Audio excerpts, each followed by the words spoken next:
నిద్ర అనేది మనకు ప్రతి ఒక్కరి లైఫ్లో చాలా ఇంపార్టెంట్ అండి. ఎందుకంటే మంచి నిద్ర ఉంటేనే బ్రెయిన్ అనేది యాక్టివ్గా ఉంటుంది, వాళ్ళు డే టైం కూడా మంచిగా వర్క్ చేసుకోగలుగుతారు. నిద్ర అనేది మన జీవితంలో ఒక ఇంపార్టెంట్ రోల్ అనేది ప్లే చేస్తుంటుంది. మంచి నిద్ర ఉంటేనే డే టైం అంతా కూడా బ్రెయిన్ అలర్ట్గా ఉంటుంది, వాళ్ళ డైలీ యాక్టివిటీస్ కూడా మంచిగా చేయగలుగుతారు. నిద్ర రాకపోవడానికి చాలా రకాల కారణాలు ఉంటాయండి. అంటే మనం ప్రాబ్లమాటిక్ స్లీప్ డిస్టర్బెన్స్ అంటాం, అంటే సిమ్టమాటిక్ స్లీప్ డిస్టర్బెన్స్. అది బ్రెయిన్లో ఏదన్నా ప్రాబ్లం వచ్చినప్పుడు అట్లా. కొన్ని గ్రంథులు ఉంటాయి, హిప్పోక్యాంపస్, అక్కడ ఏదన్నా మనకు ఏదైనా ట్యూమర్ లాంటివి, సమ్ స్పేస్ ఆక్యుపైయింగ్ లీజన్స్ అట్లా ఏమైనా ఉన్నాయనుకోండి, అది మనం స్లీప్ సెంటర్ అక్కడ ఉంటుంది. ఆ గ్రంథి ప్రెషర్ వల్ల, ఆ హార్మోన్ డిఫెక్ట్స్ వల్ల మనకు స్లీప్ డిస్టర్బెన్సెస్ అనేది వస్తుంటుంది. అది అంటే మనకు స్లీప్ ప్రొడ్యూస్ అయ్యే హార్మోన్ అనేది డిఫెక్ట్ అవ్వడం వల్ల మనకు స్లీప్ డిస్టర్బెన్స్ వస్తుంటుంది. అది స్ట్రక్చరల్ చేంజెస్ వల్ల వస్తుంటుంది, అది బ్రెయిన్లో ట్యూమర్ వల్ల వస్తుంటుందండి. అది వచ్చిందనుకోండి, దాంతోపాటుగా మనకు స్లీప్ డిస్టర్బెన్స్తో పాటు తలనొప్పి వస్తుంటుంది, విజన్ కూడా చేంజ్ అవుతుంటుంది. అప్పుడు మనం స్కాన్ చేసుకొని చూసుకుంటాము. దాంట్లో ఏమన్నా ప్రాబ్లం ఉంది అంటే అది సర్జికలా లేదా మెడికలా, దాన్ని బట్టి ఒకవేళ సర్జికల్ ఇండికేషన్ ఉందనుకోండి సర్జరీ చేసి ఆ ట్యూమర్ తీసేస్తాం. ఇంకా కొంతమందికి చాలా కామన్గా అంటే ఏం రీజన్ ఉండదు, వాళ్ళకు స్కాన్ చేయించిన నార్మల్ ఉంటుంది, స్లీప్ డిస్టర్బెన్సెస్ తప్ప మిగతా ఎలాంటి ఇబ్బందులు ఉండవు వాళ్ళకు. వాళ్ళల్లో మనకు ఇంపార్టెంట్, ఎందుకంటే కొంత ఏజ్ ఉన్న వాళ్ళకు, అంటే యంగ్ అయినా కావచ్చు, తర్వాత కొంచెం ఏజ్ వాళ్ళకైనా కావచ్చు, స్లీప్ డిస్టర్బెన్సెస్ అనేది చూస్తుంటాం. బట్ ప్రధానంగా ఓల్డ్ ఏజ్ పీపుల్లో మనకు స్లీప్ డిస్టర్బెన్సెస్ అనేది చాలా ఎక్కువ ఉంటుంది. నార్మల్గా ప్రతి మనిషికి కూడా 6 నుంచి 8 గంటల స్లీప్ అనేది చాలా ఇంపార్టెంట్. అది నార్మల్గా అలా మెయింటైన్ చేస్తేనే మనకు స్లీప్ సైకిల్ అనేది కంప్లీట్ అవుతుంటుంది. బట్ కొంచెం మందికి 6 గంటల కన్నా తక్కువనే స్లీప్ వస్తుంటుంది. దానివల్ల మనం స్లీప్ ఇన్సోమ్నియా అంటాము. తర్వాత లెస్ స్లీప్ సైకిల్స్ అని చెప్పేసి అంటాం. ప్రధానంగా స్లీప్ రావాలి అంటే ఎలాంటి జాగ్రత్తలు తీసుకోవాలి, ఎలా చేయాలి? మెయిన్గా స్లీప్ సైకిల్ అనేది నార్మల్గా 6 to 8 అవర్స్ ఉంటుంది. అది ఎవ్రీడే మనం స్పెసిఫిక్గా ఈ టైంకు పడుకోవాలా, తర్వాత ఈ టైంకు లేవాలా. అది స్లీప్ సైకిల్ అనేది మనం కరెక్ట్గా ఆ టైం అనేది మెయింటైన్ చేస్తుండాలి. పడుకున్న తర్వాత కూడా ఒక 20 minutes తర్వాత కూడా స్లీప్ రాలేదనుకోండి, వాళ్ళు మళ్ళీ అక్కడ నుంచి లేచి ఏదైనా వాళ్ళకి ఇష్టమైనది ఏదైనా న్యూస్ పేపర్ చదవడం కానీ, మ్యూజిక్ రీడింగ్ చేయడం కానీ అలా చేసుకొని కొంతసేపటి తర్వాత టైర్డ్ అయిన తర్వాత మళ్ళీ వెళ్ళి పడుకోవాలి. ఆ స్లీప్ సైకిల్ అనేది యావరేజ్గా మెయింటైన్ చేస్తుండాలి. అప్రాక్సిమేట్గా అది 6 to 8 అవర్స్ అనేది మెయింటైన్ చేస్తుండాలి. దాంతోపాటుగా ఎన్విరాన్మెంట్ అనేది కూడా చాలా ఇంపార్టెంట్. డిస్టర్బెన్సెస్ ఉన్నా, ఎక్కువ లైట్ ఫోకస్ ఉన్నా కూడా స్లీప్ డిస్టర్బెన్స్ అవుతుంటుంది. కాబట్టి ఎప్పుడు కూడా పడుకునే రూమ్ అనేది చాలా క్వైట్గా, అంటే ప్రశాంతంగా, నిశ్శబ్దంగా, తక్కువ లైటింగ్ ఉండేటట్టు చూసుకోవాలి. ఎందుకంటే మనకు స్లీప్ డిస్టర్బ్ చేయడానికి సౌండ్ ఎక్కువ రావచ్చు, తర్వాత లైట్ ఎక్కువ ఫోకస్ ఉండొచ్చు, తర్వాత కొన్నిసార్లు ఇంట్లో బ్రైట్ ఆబ్జెక్ట్స్ అనేవి కొన్ని కవరింగ్ అనేది ఉంటుంది, దాని మీద లైట్ ఫోకస్ పడ్డప్పుడు ఇంకా ఎక్కువ ఫోకస్ అనేది బెడ్ మీద, ఫేస్ మీద పడుతుంటుంది. దానివల్ల కూడా స్లీప్ డిస్టర్బెన్స్ అవుతుంటుంది. కాబట్టి ఇలాంటివి ఏమీ లేకుండా మనం చూసుకోవాలి. కొంతమందికి లైట్ ఉంటేనే బెటర్ ఉంటుంది, లేకపోతే భయపడితే కూడా స్లీప్ రాదు. కాబట్టి ఆ టైంలో వాళ్ళకు కొంచెం లైట్గా వెలుతురుండే బల్బ్స్ అవి పెట్టుకోవాలా. తర్వాత ప్రశాంతంగా ఉండాలి, క్వైట్గా ఉండాలా. రూమ్లో ఏ సెల్ ఫోన్ కానీ, సిస్టమ్ కానీ అలాంటివి వాడకుండా చూసుకోవాలి, ఎందుకంటే వాటి వల్ల కూడా స్లీప్ డిస్టర్బెన్స్ అవుతుంటుంది.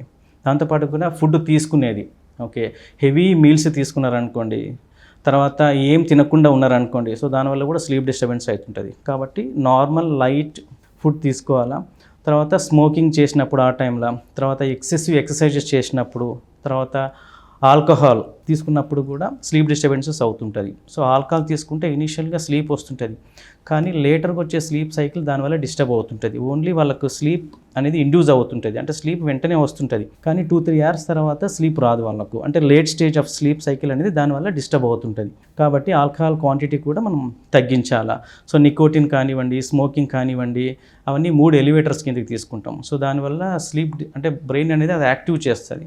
దానివల్ల స్లీప్ డిస్టర్బెన్సెస్ అవుతుంటుంది. ఇంకా స్ట్రెస్ తగ్గించుకోవాలా. స్ట్రెస్ ఉన్నప్పుడు కూడా స్లీప్ డిస్టర్బెన్సెస్ అవుతుంటుంది. కాబట్టి మనం ఆ టైంలో స్ట్రెస్ అనేది తగ్గించుకోవాలా. స్ట్రెస్ తగ్గించుకోవడానికి కొన్నిసార్లు ప్రాణాయామం కానీ, తర్వాత మెడిటేషన్ కానీ చేసి కొంతవరకు స్ట్రెస్ అనేది తగ్గించుకోవచ్చు. తర్వాత ఫిజికల్ యాక్టివిటీ కూడా చాలా ఇంపార్టెంట్. పడుకునే ముందు కొన్ని గంటల ముందు ఎక్సెసివ్ ఫిజికల్ యాక్టివిటీ చేయకూడదండి. ఎనీ టైం బిఫోర్ కొన్ని నిమిషాలు అట్లా ఫిజికల్ యాక్టివిటీ చేసి తర్వాత పడుకుంటే స్లీప్ అనేది ప్రాపర్గా అనేది వస్తుంటుంది. ఎందుకంటే ప్రాపర్ మ్యాట్రసెస్ ఉండాలా. ఎక్సెసివ్ గుంతలు అవి కూడా దాని మీద ఉండొద్దు. అంటే ఫ్లాట్గా ఉండాలండి. కొంచెం మందికి పిల్లో ఎక్కువ సైజు పెట్టుకున్నారనుకోండి, మెడ దగ్గర నొప్పి వచ్చే ఛాన్సెస్ ఉంటుంది. సో అందుకని కొంచెం మందికి ఏంటంటే తక్కువ సైజ్, ఎస్పెషల్లీ ఏజ్ ఎక్కువ ఉన్న వాళ్ళకు స్పాండోలిటిక్ చేంజెస్ అనేవి వస్తుంటాయి. సో ఆ చేంజెస్ ఉన్న వాళ్ళ పిల్లో ఎక్కువ ఉన్నా, కొంచెం హార్డ్ ఉన్నా, నెక్ దగ్గర పెయిన్ వచ్చి స్లీప్ డిస్టర్బెన్సెస్ అవుతుంటుంది. ఓకే, సో దానికి మనం చిన్న సైజు పిల్లో పెట్టుకోవాలి. కొన్నిసార్లు ఏంటంటే సర్వైకల్ పిల్లోని సపరేట్గా ఉంటుంది. సో దానివల్ల నెక్ మీద ప్రెజర్ పడకుండా పెయిన్ తగ్గుతుంటుంది. కొంతమంది పిల్లో తీసినా కూడా ఇంకాస్త బెటర్ ఉంటుంది. మెయిన్గా అదొక రీజన్ కాబట్టి మనం పిల్లో సైజుని కూడా మెడ నొప్పిని దాన్ని బట్టేసి మార్చుకుంటే స్లీప్ అనేది బెటర్గా వస్తుంటుంది. ఓకే, కొంచెమంది ఏదో ఒక హ్యాబిట్, ఇప్పుడు నిద్ర రాలేదనుకోండి, కొంచెంమందికి చదివే అలవాటు ఉంటుంది అట్లా. సో కొన్నిసార్లు చదివిండ్రు అనుకోండి, ఒక 20-30 మినిట్స్ చదివిండ్రు అనుకోండి, స్ట్రెయిన్ అయిపోయి హెడేక్ వస్తుంటుంది. తర్వాత మ్యూజిక్ వినడం కానివ్వండి, బట్ ఆ టైంలో సెల్ ఫోన్ చూడడం కానీ, టీవీ చూడడం కానీ, ఎక్సెసివ్ ఎక్సర్సైజెస్ చేయడం కానీ, మెడిటేషన్ చేయడం కానీ ఆ టైంలో చేయకూడదు. సో దానివల్ల ఇంకాస్త ఎక్కువ స్లీప్ డిస్టర్బెన్సెస్ అవుతుంది. కాబట్టి అవి అవాయిడ్ చేయాలి. ఎస్పెషల్లీ సెల్ ఫోన్ కానీ అవి ఎక్కువ చూసిందనుకోండి, స్లీప్ అనేది రాదు. అంటే కొన్ని రకాల ఫుడ్ తీసుకుంటే స్లీప్ అనేది ఇండ్యూస్ అవుతుంటుంది. సో దాంట్లో one of is milk. So పాలు తీసుకున్నారనుకోండి, సో కొంతవరకు అది స్లీప్ ఇండ్యూస్ చేస్తుంది, దానివల్ల స్లీప్ వస్తుంటుంది. కానీ కాఫీ తీసుకోవడం కానివ్వండి, టీ తీసుకోవడం కానివ్వండి, అవి అవాయిడ్ చేయాలి అట్లా. సో కెఫిన్ కానీ, నికోటిన్ కానీ, దానివల్ల స్లీప్ అనేది తగ్గిపోతుంటుంది, బ్రెయిన్ యాక్టివ్ అయిపోయి స్లీప్ డిస్టర్బెన్సెస్ అనేది వస్తుంటుంది. ఇంకా కూడా స్లీప్ రాలేదనుకోండి, కొన్ని మెడికల్ కండిషన్స్ వల్ల, ఓల్డ్ ఏజ్ వల్ల, సో వాళ్ళకు స్లీపింగ్ ట్యాబ్లెట్స్ అనేది కొన్నిసార్లు అవసరం అవుతుంటుంది. అట్లా అది కొన్ని రోజులు స్లీపింగ్ ట్యాబ్లెట్స్ పెట్టి, ఎందుకంటే అది ఎక్కువ రోజులు వాడినా కూడా అడిక్ట్ అయిపోయి దాని నుంచి కాంప్లికేషన్స్, సైడ్ ఎఫెక్ట్స్ వచ్చే ఛాన్సెస్ ఉంటుంది. కాబట్టి కొంతకాలం వాడి ఆ తర్వాత ఆపేసి మళ్ళీ స్లీప్ సైకిల్ నార్మల్ అయిన తర్వాత సో మళ్ళీ డోస్ తగ్గిస్తూ విత్డ్రా చేసుకొని అట్లా నార్మల్ స్లీప్ సైకిల్ని మెయింటైన్ చేస్తే బెటర్. ఎందుకంటే దానివల్ల ఏంటంటే అడిక్షన్, స్లీప్ ట్యాబ్లెట్స్ ఎప్పుడు కూడా అడిక్షన్ కాజ్ చేస్తుంది. ఎక్కువ కాలం పడితే లాంగ్ టర్మ్స్ వల్ల కొన్ని ఆర్గాన్స్ ఎఫెక్ట్ అవుతుంది. సడన్గా స్టాప్ చేసినా కూడా దాని నుంచి విత్డ్రాల్ సిమ్టమ్స్ వచ్చి కొంచెంమందికి ఫిట్స్ వచ్చి అబ్నార్మల్ బిహేవియర్ వచ్చి అలా ఛాన్సెస్ ఉంటుంది. కాబట్టి మనం దాన్ని కంట్రోల్ చేస్తే బెటర్. తర్వాత కొంచెంమంది ఎక్సెసివ్ వాటర్ తాగుతూ ఉంటారు నైట్ టైం. యూరిన్ పోసిన ప్రతిసారి వాటర్ వచ్చి తాగుతూ ఉంటారు. వాళ్ళకు ఎప్పుడు హాఫ్ అన్ అవర్ 1 అవర్కు మళ్ళీ యూరిన్ వచ్చేసి స్లీప్ డిస్టర్బెన్సెస్ అవుతుంది.